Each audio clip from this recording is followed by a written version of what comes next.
Diinjak lalu meledak. Benda ini buat KKB Papua kocar-kacir berlarian. Komandan kelompok separatis bingung lihat anak buahnya habis.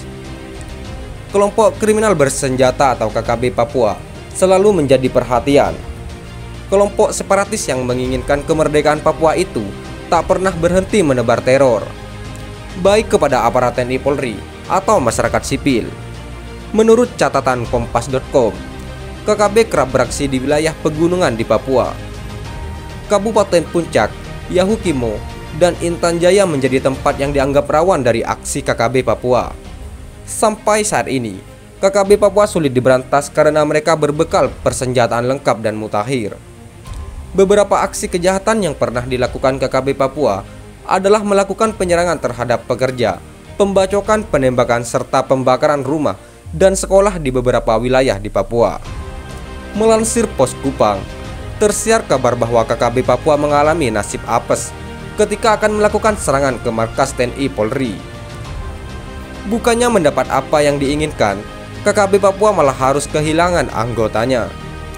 Peristiwa penyerangan pos TNI Polri pun berubah menjadi cerita kelam bagi KKB Papua.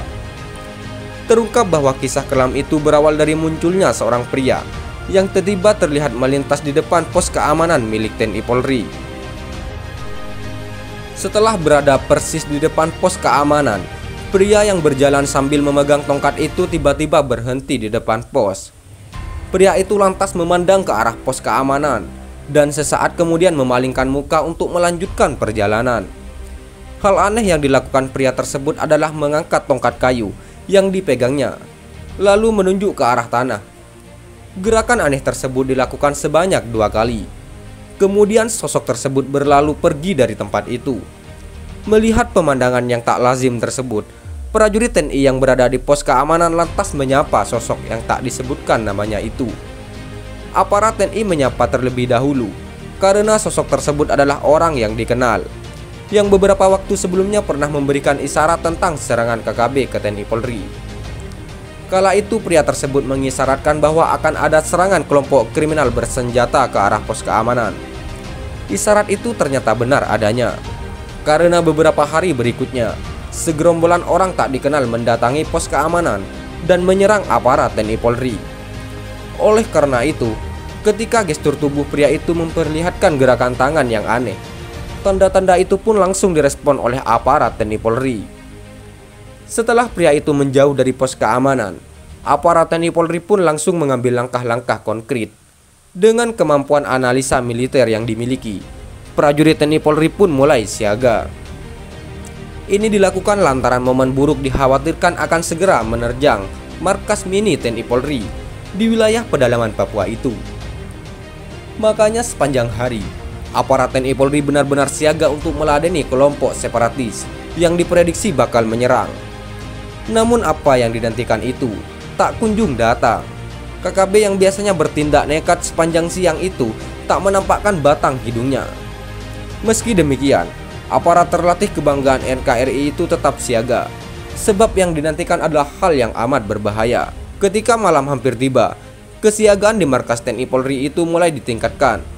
Tak hanya sebatas menyiapkan persenjataan, tapi pantauan terhadap situasi di sekitar markas pun mulai ditingkatkan. Bahkan analisa tentang kelemahan pos keamanan yang kemungkinan bisa dimanfaatkan KKB pun dilakukan. Untuk itu, ketika malam semakin larut, seorang prajurit TNI ditugaskan khusus untuk memasang jebakan di seputaran pintu gerbang bagian belakang pos keamanan.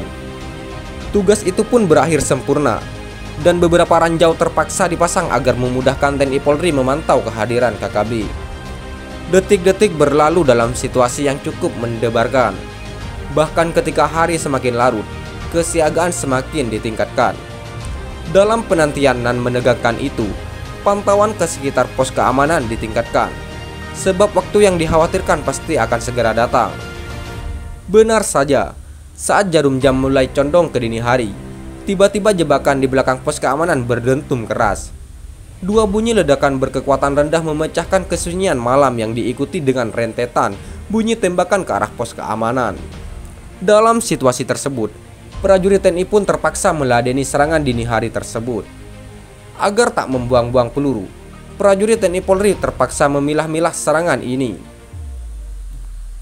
TNI Polri tak menghambur peluru sebagaimana yang dilakukan kelompok kriminal bersenjata tersebut. Yang dilakukan TNI Polri adalah membalas tembakan terlebih-lebih dari senjata yang memuntahkan peluru ke arah pos keamanan. Artinya, hanya senjata yang menembak ke arah pos keamanan yang dibalas pula dengan tembakan oleh TNI Polri.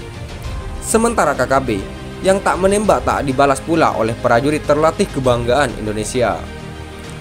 Dalam pola tersebut, yang hendak ditunjukkan TNI Polri ke KKB adalah hentikan kebiasaan menyerang, sebab hal seperti itu bisa dilakukan pula oleh TNI Polri.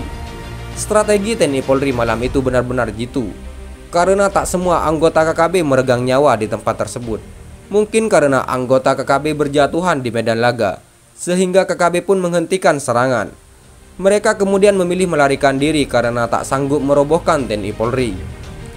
Sementara seorang komandan lapangan KKB, yakni Pamne Kogeya, mengungkap fakta yang kemungkinan ada kaitannya dengan peristiwa malam itu. Melalui penggalan video yang beredar di jagat maya, sepupu Egyanus Kogoya, Panglima KKB itu mengungkapkan hal yang mengejutkan. Pamne Kogoya menyebutkan bahwa malam itu KKB sangat kaget atas sebuah peristiwa yang tak disangka-sangka. Saat satu anggota kami injak barang itu, benda itu langsung meledak, sehingga 2 orang langsung habis, tutur Pamne Kogoya. Dalam video yang viral tersebut, tak disebutkan benda apa yang meledak di pintu gerbang bagian belakang pos keamanan yang ditempati TNI Polri tersebut. Tak diperlihatkan pula lokasi kejadian benda itu meledak, bahkan tak terlihat sama sekali suasana yang ada di TKP. Yang terlihat dalam video viral tersebut hanyalah keberadaan situasi di sekitar markas mini TNI Polri. Tak disebutkan kapan peristiwa itu terjadi dan di wilayah mana kejadian tersebut. Bahkan Pamne Kogoya, komandan operasi lapangan KKB, juga tak menyebutkan siapa saja yang jadi korban dalam peristiwa kelam itu. Ia hanya menuturkan bahwa ketika benda itu diinjak, barang itu langsung meledak dan anak buahnya langsung habis di tempat itu. Mereka semua habis saat benda itu diinjak dan meledak. Semuanya langsung habis, katanya. Hingga saat ini, situasi di pedalaman Papua masih diwarnai oleh serangan kelompok kriminal bersenjata atau KKB. Serangan tersebut tak diarahkan pada warga sipil yang merupakan orang asli Papua, yang disasar oleh aparat TNI Polri yang dianggap sebagai musuh KKB. Bila sasaran serangan meleset, maka amarah KKB dilampiaskan kepada warga sipil yang umumnya bukan orang asli Papua. Hal tersebut seiring dengan ancaman Panglima KKB Dinduga, Egyanus Kogoya, yang kemudian ditegaskan pula oleh juru bicara OPM, Sebi Sambom. Dalam pernyataan resmi TPNPB OPM, Sebi Sambom meminta warga sipil untuk segera meninggalkan Papua. Bahkan ia juga melarang orang yang datang ke wilayah Papua, sebab Papua merupakan daerah perang. Bagi yang tak mengindahkan larangan, tanda Sebi Sambom, maka TPNPB tak akan bertanggung jawab. Sebab yang ditembak KKB adalah orang-orang yang menjadi musuh KKB, yakni TNI Polri. Bila ada warga sipil yang tertembak, katanya, maka orang tersebut adalah kaki tangan TNI Polri. Papua itu daerah perang, sehingga kami mengimbau warga sipil untuk segera tinggalkan Papua, tanda Sebi Sambom. Sekian dan terima kasih. Jika ada salah kata, kami mohon maaf. Jangan lupa like, komen, dan subscribe.